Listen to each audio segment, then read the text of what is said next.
साथियों नमस्कार। Real news channel में आपका हार्दिक स्वागत है।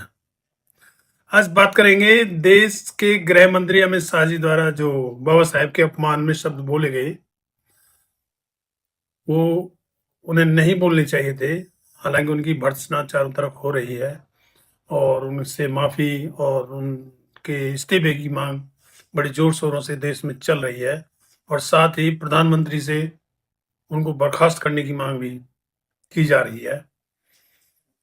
और इन इस वाकया की या अमित शाह जी द्वारा बाबा साहेब का जो अपमान किया गया है, इसकी भर्त्सना होनी भी चाहिए। लेकिन इसमें कुछ लोगों का मानना है कि बीजेपी आरएसएस का चाणक्य माने जाने वाला व्यक्ति गलती से ऐसी गलती नहीं कर सकता। यह जो उन्होंने बाबा साहेब का अपमान किया है, वो गलती से तो नहीं किया है। जो लोगों का कहना है कि ये जानबूझ के एक सिस्टेमेटिक तरीके से, योजनाबद्ध तरीके से इसको किया गया है। और क्यों किया गया है उसके बारे में लोग बताते हैं कि अमित शाह जी का पहले से ही जो उनकी महत्वाकांक्षा रही है, वो है मोदी जी के बाद में देश का प्रधानमंत्री बनने की। उसके लिए उन्होंने कई बार उत्तर प्रदेश के मुख्यमंत्री योगी आदित्यनाथ से दो दो हाथ किए हैं। बार बार खबरें आती हैं, लेकिन अभी तक प्रधानमंत्री मोदी जी और गृह मंत्री अमित शाह जी आदित्यनाथ योगी का बाल बांका नहीं कर पाए हैं और वो अपनी मर्जी से अपनी सरकार चला रहे हैं। और उसमें ऐसा बताया जा रहा है कि उनको आरएसएस का साथ मिला हुआ है। जब आरएसएस का साथ योगी आदित्यनाथ जी को मिला हुआ है, तो अमित शाह जी को पता है कि वो कुछ नहीं कर सकते। ऐसे में अमित शाह जी ने सोचा कि ऐसे तो कुछ होने वाला है नहीं, और मोदी जी के बाद अगर योगी आदित्यनाथ को प्रधानमंत्री बनाया जाता है तो वो कैसे बर्दाश्त करेंगे। लोगों का मानना है कि ऐसी परिस्थिति ना आने पाए, उसके लिए अमित शाह जी ने ये प्रोग्राम किया है। क्योंकि हालांकि बीजेपी आरएसएस के लोगों के दिमाग में बाबा साहेब चुभते तो हैं ही, वो तो पहले से विख्यात चीज है और सभी मानते हैं इस बात को। उसके काफी कारण भी हैं, क्योंकि बाबा साहेब के जो वचन रहे हैं या बाबा साहेब के जो काम रहे हैं, वो बीजेपी आरएसएस के लोगों को सूट नहीं करते हैं। और हालांकि पूरा देश या पूरा विश्व भारत के संविधान को अच्छा मानता है, बाबा साहेब के कामों को श्रेष्ठ मानता है। Even Colombia university Baba Saheb को सिंबल ऑफ नॉलेज कहती है। और अमेरिका के राष्ट्रपति बराक ओबामा जब आए थे, उन्होंने कहा था कि अगर बाबा साहेब अम्बेडकर जैसा व्यक्ति कोई हमारे देश अमेरिका में पैदा होता तो हम उसको अपने देश का सूरज कहते हैं। पूरा विश्व बाबा साहेब की तारीफ करता है, लेकिन आरएसएस बीजेपी को पसंद नहीं है, पसंद नहीं आता है, क्योंकि उनके जो काम है या कारनामे हैं,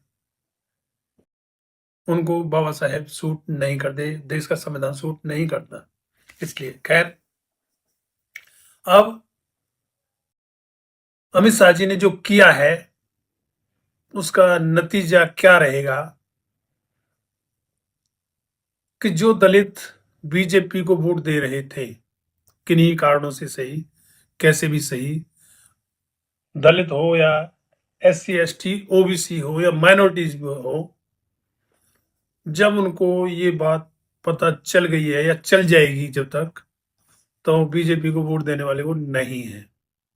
और अगर बीजेपी को वोट नहीं देंगे तो 2027 में जो